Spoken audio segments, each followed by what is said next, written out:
Hello. Thank you for joining us. We're proud to welcome you to our special series, In Chains, brought to you by Brill, where we talk about the history and the current state of slavery and human trafficking. I'm your host, Lee John Greco.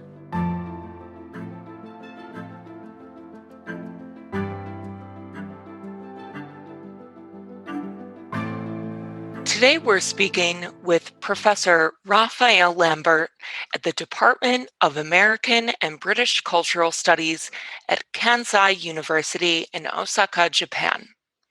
Raphael Lambert has lived in Japan for almost 20 years. He lives in Kyoto and teaches African American literature and culture in the Department of American and British Cultural Studies at Kansai University in Osaka. He's published essays in the Journal of Modern Literature, Critique, Studies in Contemporary Fiction, and the African American Review. His latest essay, From Edward Glissant's The Open Boat to the Age of Mass Migration, appears in the collective Cosmopolitanisms, Race and Ethnicity, Cultural Perspectives. In his book, Narrating the Slave Trade, Theorizing Community, Lambert examines several pieces of writing depicting community in the slave trade and the African American experience, such as Charles Johnson's Middle Passage, Ralph Ellison's The Invisible Man, and Barry Unsworth's The Sacred Hunger. Professor Lambert, thanks so much for joining us today. Thank you. Nice to be with you. So first of all, how does the notion of community serve as an effective tool for understanding the slave trade? I'm aware that looking at the slave trade through the prism of community seems paradoxical, even perhaps absurd. But when I began to read stories about the slave trade, I realized that the recurring motif in all these stories is community, community in all its forms and manifestations. My discovery was this: slave trade fiction reifies the trope of community. And this is what I try to explicate in my book. So, what I did in the first 3 chapters of the book is to discuss, through fiction about the slave trade, various forms of community, such as racial community, political community, and utopian community. The reason for the pervading presence of the theme of community in such fiction may be that the slave trade takes the human experience to its limit, and that community is at the core and at the origin of the human experience. This particular dimension of community is what I explore in my last chapter. I use in particular French philosopher Jean-Luc Nancy's concept of being with or being together to assess his claim that there is, and I quote, an originary or ontological sociality, quote unquote, that exists before any form of socialization. And then I put this theory in parallel with Martinican poet and thinker Edouard Glissant's concepts of relation and Creoleness. Nancy and Glissant share the idea that community as a project must be reimagined as something that pre-exists any form of socialization or acculturation. For them, for Nancy and Glissant, the notion of community as we know it is flawed, faulty. Our world has distorted the communal essence of the human experience, and we must find a way to restore this essence, this ontological quality of it. With Glissant, the Middle Passage becomes a violent birth, the birth of a new people, a Creole people, freed from a founding myth or a great narrative that leaves no room for improvisation, creativity, and change. From the trauma of the Middle Passage, Glissant imagines a model for a new global community. And so Glissant provides a theory of community that takes its root in the slave trade. You write that Tamango and Roots fail to send a truly progressive message, that the more these stories make racial community the core element of their argument, the more it backfires. And this question of whether racial difference should be emphasized is a recurring theme in your book. Can you just talk about that a bit more? Yes, this is a very important question because it's about the slave trade and it's also about us today in the 21st century. Both Tamango and Roots emphasize the notion of racial community. Historically, we know that racial identification does not come naturally to the captives in the hold of the slave ship. Racial identification is imposed on the captives. Black consciousness comes out of necessity as a response to white oppression. Now, race is a reality. Of course, we do look different from one continent to the next. But race is also a construction. Before the slave trade, Africans did not think of themselves as black. They thought of themselves as members of a tribe or a culture.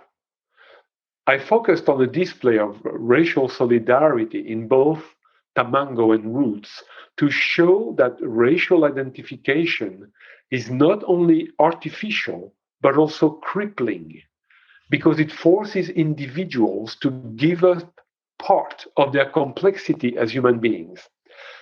In a way, when you reduce your sense of self to your racial identity, you fulfill the dream of those who forced you to be no more than a race. And in a way, too, you become complicit in your own oppression. Now, there is a caveat to this. There are obvious historical circumstances from the slave trade to colonization, chattel slavery, Jim Crow, the carceral state, etc., that have helped maintain this separation of people into self enclosed racial communities. And my point is neither to deny this reality of race nor to ignore race based inequalities. My problem is this: I find it disturbing that all the way to the 21st century, we are trapped in an age old, rigid form of racial polarization.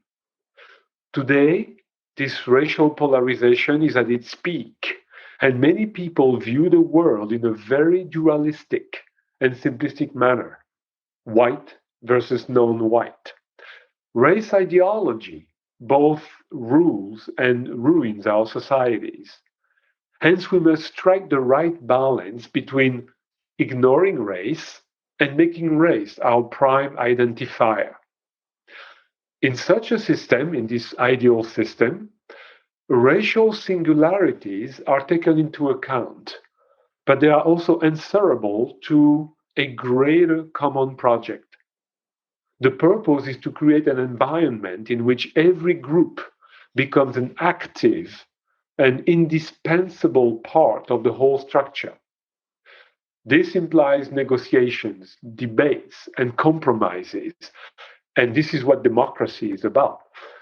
One of the key virtues of the Black Lives Matter movement, at least as its founders conceived it, is its multiracial composition. If you go to a BLM rally, you will see the diversity of the crowd. And you will see that this crowd is quite young. And this, to me, is very encouraging. Black Lives Matter is not about racial essentialism, it's about injustice.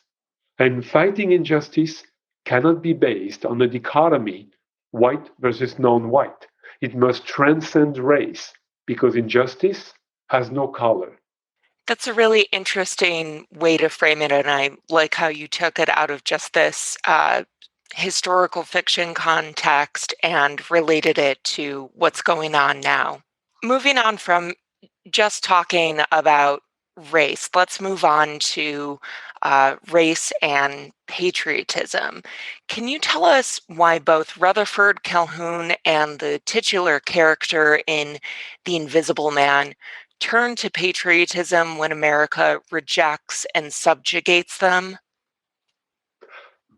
So it's surprising indeed that both Rutherford Calhoun and in Charles Johnson Middle Passage and the nameless protagonist in Ralph Ellison's Invisible Man choose to play by the rules of a nation that has ostracized them because of the color of their skin. Both Calhoun and the Invisible Man are young men faced with a dilemma. What can they do to disrupt a system that denies the Black community life, liberty, and the pursuit of happiness? The first option is to go revolutionary and reply to violence with violence. But they both feel this is not the solution, and there are reasons for that. On the slave ship, Calhoun has witnessed a successful slave insurrection which results in a mere inversion of power. The oppressed have become the oppressors. This is not a better world. This is a world in reverse. As for the Invisible Man, he gets drawn into a race riot that was fomented by the Brotherhood, a political organization that manipulates the Harlem community for its own benefit. The Invisible Man escapes the police and finds refuge in an underground hideout. But the satisfaction of evading the police wears off quickly, and he soon realizes that he has to do something. Both Calhoun and the Invisible Man choose to fight the system with the tools the system puts at their disposal. And that's the second option. Those tools are, first and foremost, what Ralph Ellison calls the sacred papers, by which he means the Declaration of Independence, the US Constitution, and the Bill of Rights. This requires absolute faith in the American political institutions, and it is based on the belief that if the values of the founding fathers are respected and the laws implemented, then America will be the most democratic nation in the world. Calhoun and the Invisible Man are not gullible. They know how flawed and unfair the American political system is. But what matters here is that they both decide to behave like patriots. But their patriotism is not self interested patriotism. We're not talking Proud Boy patriotism here. We're talking about constitutional patriotism or civic patriotism. In that form of patriotism, you respect the ideals of the political culture you share with other citizens. Of course, in such a system, you will have to relinquish some of your racial, ethnic, or religious allegiance. But the system is not closed to pluralism. On the contrary, so long as your racial, ethnic, or religious allegiance is compatible with the ideals of the larger community, usually a nation or a culture, there is no objection to it. If you find yourself at variance with the values or cultural practices enshrined in a social contract, you're welcome to voice your dissent. You may contest some of the social and political practices in place, so long as your goal is to bring about reforms that will enhance the common good. The way to overcome discrimination and prejudice in the United States has always been done by reinterpreting the Constitution and creating laws against discrimination. In other words, the crusade against racism in the United States goes through the enactment of federal laws that protect individual rights. When such a law is adopted, it becomes the law of the land, and it is always done in the name of all the citizens, regardless of color, regardless of race, regardless of religion, regardless of sexual preferences, etc. Every state and every individual must abide by such a law. We do know what is going to, we don't know, we do not know what is going to happen to Calhoun when he is back in the US and to the invisible man when he comes out of his lair. But we know that they want to be active citizens and fight injustice through the political and legal tools the nation has put at their disposal. And it is in this sense that they are patriots. And I think that's really interesting that you brought that up, saying that both characters are not naive. They know that these are flawed systems. Because one thing Yes. I think that I struggled with reading both those stories, or your recount and your breakdown of those stories, was how they continue to have faith in the Constitution, given the Constitution is not only a flawed document, but written by people who also subjugated uh, African Americans and women and Native Americans. It feels like it would be difficult to have faith in those documents. Oh no, absolutely, and I mean until Lincoln, I think all the presidents were slave owners to whether they had a few slaves or many slaves like Jefferson. So that's something to take into account.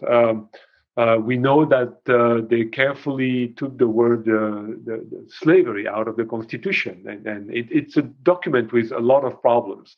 But yes, it's important to emphasize the fact that they're not gullible, but somehow they stick to this belief that American democracy has the potential to change things. Now, if we look at it from our viewpoint today in the 21st century, with everything that's just happened, we must wonder if Calhoun and Invisible Man made the right choice. But maybe what they teach us is that we should still, hope that we can improve things with through legal means. That I think that's very important, and through constitutional and legal means. Again, what I found really interesting about your book was how all of these stories relate to contemporary issues today. We're reading about the slave trade in the mid 18th century, but it really has lessons for the contemporary reader. Can you talk about the parallels between the slave trade in the mid 18th century, as depicted in Barry Unsworth's novel The Sacred Hunger, and the resurgence of laissez faire capitalism in the 1980s in the US and the UK? I'll start with one remark. Many works of fiction on the slave trade actually came out in the early 1990s, about 10 years after the emergence of what has been called neoliberalism. Sacred Hunger came out in 1992, and Barry Unsworth, at the time, talked of his engagement with the neoliberal ideology of the Thatcher years. Now, the sacred hunger of the title refers to the worship of money and profit, which is at the root of the transatlantic slave trade. Uh, I want to note also that the novel begins in Liverpool in 1752, the year the crown monopoly over the triangular trade was dissolved. So in 1752, the crown of England was not um, uh, um, in charge of the slave trade anymore. The new company in charge of the slave trade was still a chartered company, but it was very much in the hands of investors and shareholders. And so this means that the slave trade was suddenly open to free trade. And as a result, slave trade activities, business, grew exponentially. Competition became fierce, ruthless, which led to all kinds of excesses, starting with the treatment of the cargo. An example of such excesses is the infamous Zone massacre of November 1781. Luke Collingwood, the English captain of the Zong, decided to throw 142 sick captives overboard when he realized that insurers would not compensate him for their natural death.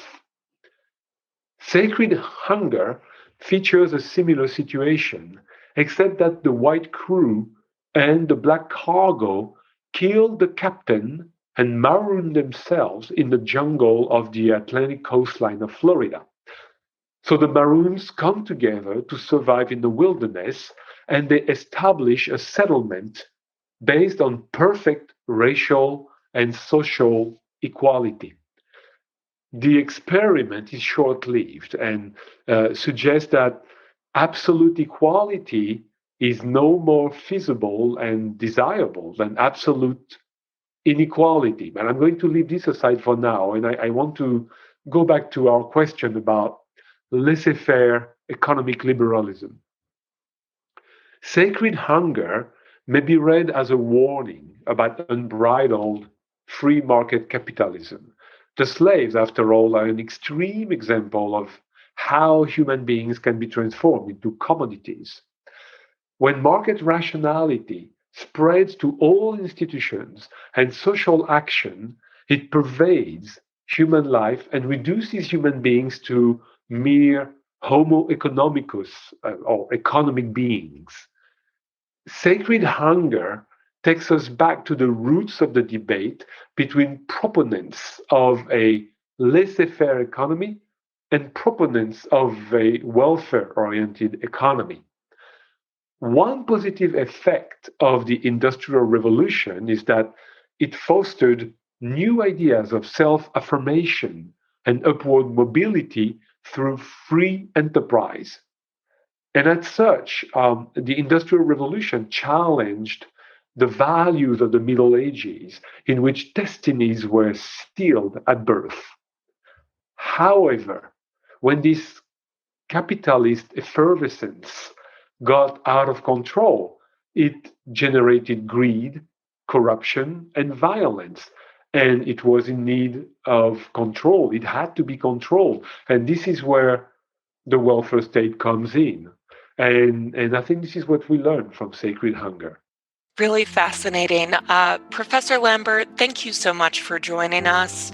Professor Raphael Lambert, he's written Narrating the Slave Trade, Theorizing Community. Thanks for joining us. Thank you. My pleasure.